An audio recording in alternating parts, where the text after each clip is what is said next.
kanalen. I dag skal vi ta opp nok et interessant tema, så jeg setter over til studio. Yeah, then I want to welcome you here to another program in Family Channel. My name is Rune Fardal, and I sit here with Amy and Kevin. And this is about the case Tyler back to Amy. And today you have been participating in the court, which is the yellow building behind us.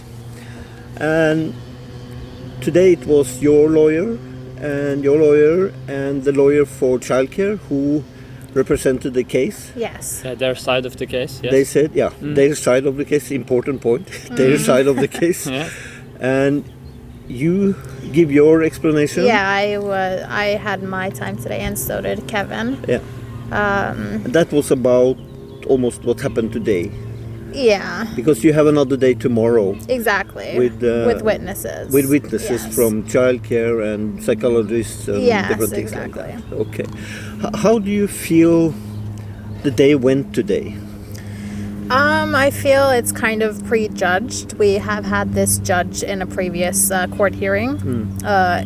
It didn't go in our favor, and just by the tone of them and the impression, you leave with a heavy feeling. Yeah. You don't feel like you're actually being heard, or what is being heard isn't what's really relevant. No.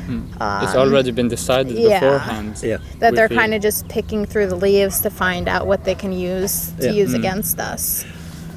So nothing new, really. Because when we talked earlier, you said the main issue now isn't you, it's not fit for mother. It's not my caregiving skills. No. They did bring up a point just to make sure, because they had just gone out with the fact that they have no issues with my caregiving skills. Yeah. But to reassure that they win, they have now come up with that. It might still be difficult for me with just normal caregiving skills, because now he might need special caregiving skills from someone to take care of him because he's been in a foster home environment. So because of what the child care system has done to him, you suddenly need special training. Extra special parenting skills, yes. Which I'm happy to do. Like, just teach me, it's fine. Just give it to her then. Yeah. Give it to her. We can train with supervision, of course. Yeah. No, but now it's they feel it's a risk that I would bring him out of the country. Yeah. I've offered everything. I've offered up my passport. I could go to the police station every day. There's nothing that I wouldn't do to reassure them that I can stay here. Yeah. I just want to be a part of my child's life. Yeah. But the main issue of them is that he is so connected to the foster family now that there's no going back. Now they bring up the attachment. Exactly, the attachment. So because they have kept him so long, 4 years, he's so attached to the foster parents that he can't go back to mother and father. Exactly. But they do this on purpose. They know what to do and how to do this, so that it comes in their favor. I think it was all pre-planned. Yeah, I mean, of course. it's obvious. It's like a system that they have. They just hold the kid so long. When they took him first time, they had, according to Norwegian law, 3 months to investigate, find out everything. Yeah. And in rare special cases where they need some special information, they can go up to 6 months. Yes. But how long did they wait until they start the case with you? It was not. It was regarding the when it went by some years, and then she asked about. Reopening the case? Reopening the case. So we had to wait 1 year by the law, which we did. And then I tried to get the case in for court again. And that's when they had the 3-month limit to answer or to send it into the court. 3 months passed, nothing happened. 6 months passed, nothing happened. I think it was almost a year, at least 10 months before they actually got it into the court system. So they broke the law here, they did. actually. They did, yes. And the fylkesman, he like the mayor of Farsund. Yeah, he reviewed it, and he said that they had broken the law on 2 or 3 charges. Yeah. And that in practice, it should be that the child gets returned back. Normally, immediately. yes, that is the law. Yeah, but in this case, they haven't done anything like that. So we don't understand why the law isn't obeyed even by the government. Yeah. They made the law and they are not obeying it themselves. Yeah. So the childcare system and the people working there here in Lister community, they can break the law. Yes. Without consequences with no consequences. But as soon as you do anything in their eyes that's wrong, it gets consequences. Yes. Yeah. And it not only consequences, but it gets blown up out of proportion with things that easily could have been fixed, and that I'm sure a lot of parents are open and willing to get help getting it fixed, but they put their foot in the ground and what they blame you for had something to do with nutrition and food for Tyler, but they never give you a chance or give you information how to do it the right way, or at least how to do it the way they think is the right way. They never care about that. No. But they should have, because that's what the law say. Yeah. They shall put you in a position to take care of the child. It's very strange that the government is allowed to break the rules and don't need to apply to the rules. But the biological parents, when they do something that seems wrong for the Barnevernet, they just try to find excuses to they say psychologically unstable. They use that against everybody. Just because we meet up and want to have our child back, they say that we are psychologically unstable and that we should accept that they have him. That's psychologically unstable. They want you to accept that you have lost your child based on false accusations. Exactly. The thing that really irritates me is that multiple times when we've been in court, both here and in Kristiansand, we sit there in court and we get asked questions, and they always ask the question is, what was it? It's pretty much, why on earth are you asking for custody back? You don't even have visitation rights. And my answer today was, this is my last shot. I don't have any more chances. There's very little chance of it getting into lagmannsrett, let alone the highest court or, the human rights court. So I have to ask all at one time, and not only because this is my last chance, but because they on purpose use such a long time to get it through the court that I would have to wait 6 years to ask for custody back if I first want to start with just visitation. Yeah, because they do so slowly that he's like 18 before you blink. Yeah. So they kind of bring it on themselves, and then they ignore the fact that they do it. They try to make you look almost like it's your like fault. it's like it's ridiculous something on you, make you say the wrong words so they can use something. They don't really have arguments. They use it and they produce it themselves, because now attachment is 4 years. Oh, cannot bring back attachments is broken, but they have broken the attachment. It's not exactly, they're at fault for that. And he still have attachment to you, even if they block him, because he lived with you for 19 months first. So he is connected to you, smell, and he asks everything. About us also. He's curious, but they can't say anything because they are afraid that the mother, the foster mother, she said that she don't want to give him hope. A chance to meet either one of us, because I think she's afraid to lose him. Terrified of losing him, and this is her only child that she regards as her own, because she is incapable of having children. Now, from a mother's standpoint, that's very sad, and from a woman's standpoint, that's very sad. But you don't kidnap someone else's child and hold them hostage on your own wishes. This is her wish to think of Tyler as only her own. I mean, she should know what it's like to want a child. Imagine trying losing one and then, But she is actually paid by the Barnevernet, to have him. by the state to have him. She is. So she's employed to take care of him. Exactly. It's an artificial motherhood. Oh, of course. Yeah. And she is imagining that she actually is his mother, and I think it's, if it was a normal foster mother in normal, I mean, for example, that she was open, because many foster mothers are actually open, to have a connection to the real parent. And that should be a must, though. If you're open to being foster parent, you have to be able to work with parents. You can't think of, okay, but in 1 year's time, this kid is going to be only mine because I want it to be that way. That should never be the intention, or you should never become a foster parent, because that's not how it is. According to the law, you have to work to get that child back in the home if possible. She's putting her wishes before his wishes. Exactly. And that's the wrong thing to do. He actually fulfilled her wishes. Yeah, he did. He's the mean to her happiness. Exactly.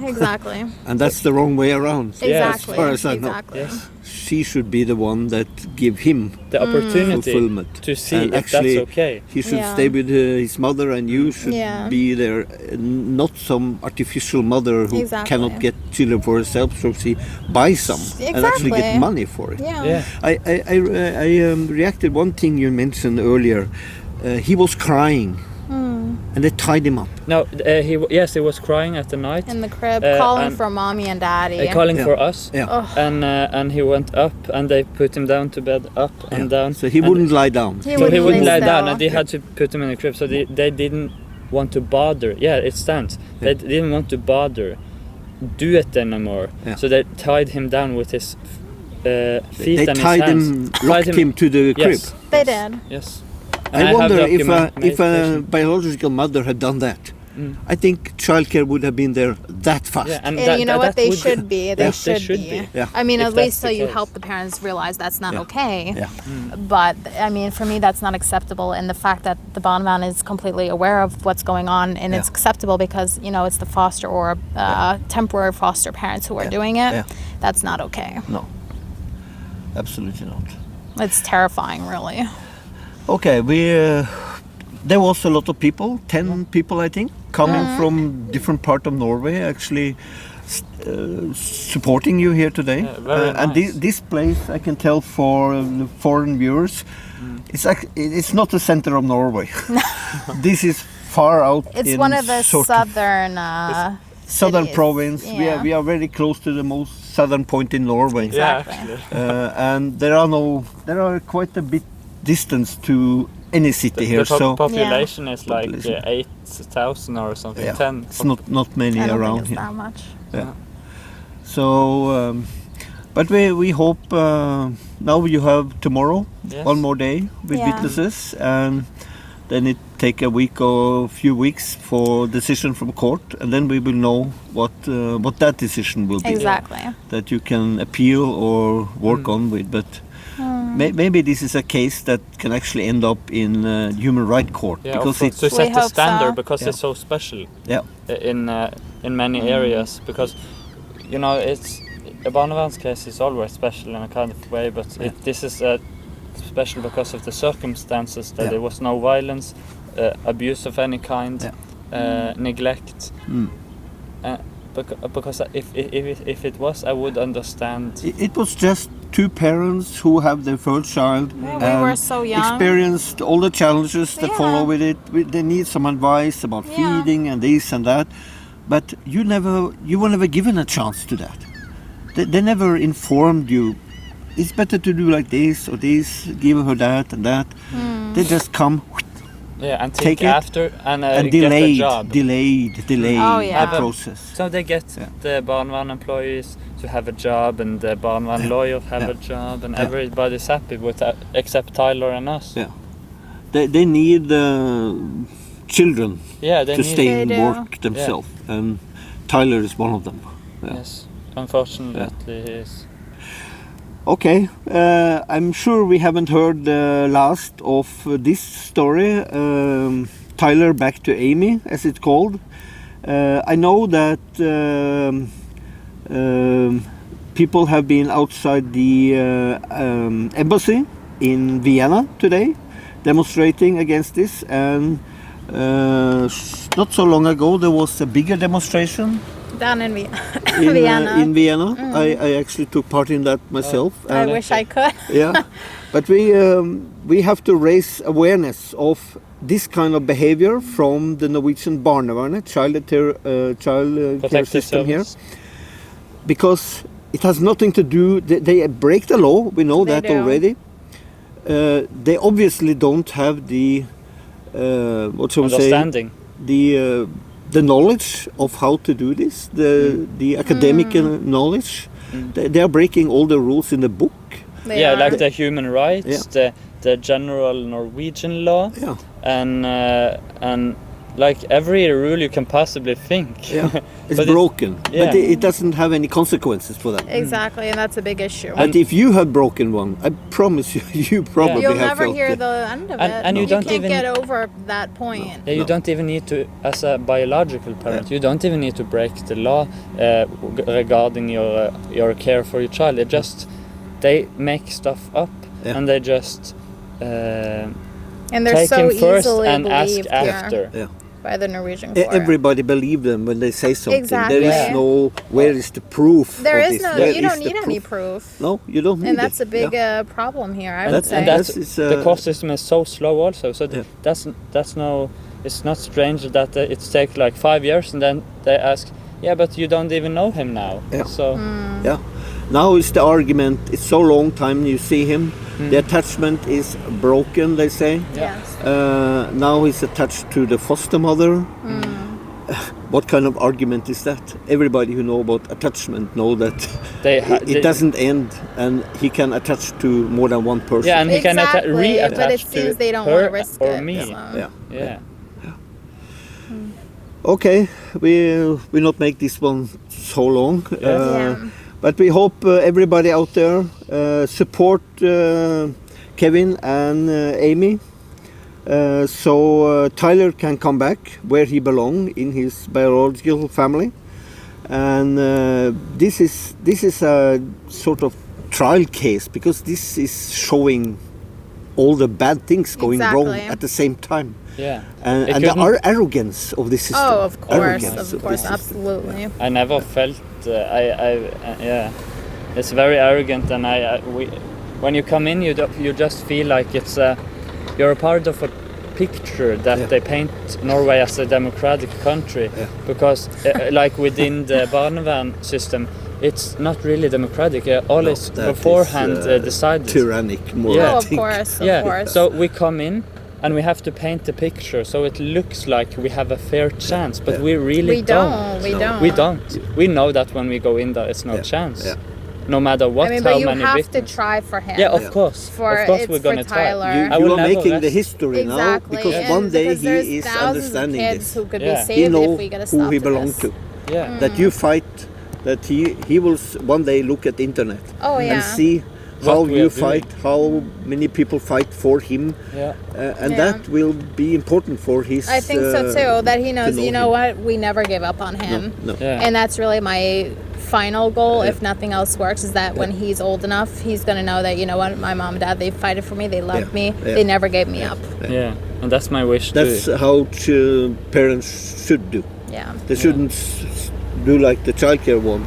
Stop it. Why are you doing this? Up, You know, just asking the question, why don't you stop? That is rather cold. They're almost asking you, can you stop, please? Can you stop fighting for your child? They are actually asking. You should answer next time. Would you? Yeah, she said something about you know, that. the Barnevernet right over there. Go give your kid to them and see how you like it. Yeah, because she said you would never imagine how it is to have this pain. I would never wish it upon my worst enemy. And you should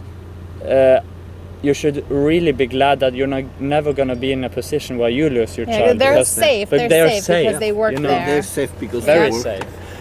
Last question. Do you ever stop thinking about Tyler? No. He's Day and in your night. mind all the time. I always think about him. It's sad, and you know, sometimes I could think of him and smile and miss him like crazy. Smile and cry at the same time, actually. For example, when I'm at work, I can go in. You imagine his face. Get it up in your memory, sort of. You see him there. When I'm at work and I'm working and I get the employees to laugh, and you know, and then I have to go to the restroom and just go cry. The memory come up. And then I go cry in in the restroom, and then I go out again and just pretend everything is fine. Because you have to live in you have to imagine that, as you have to work, you know, get it out, because if you just sit home and not do anything, you can go crazy. I think you go crazy, yeah. I mean, that's how it was for us, at least. Yeah. For my part. Yeah. Okay, then you have heard Kevin and Amy, and again, I urge all of you out there, stand up for Tyler and tell what you think about this. We cannot have this kind of system taking care of children in Norway that's actually breaking the bonds to the biological families. So for this, I thank you for now and keep up the good work out there. Thank you. Thank you. Thank you. And thank you for the support. Thank you very much.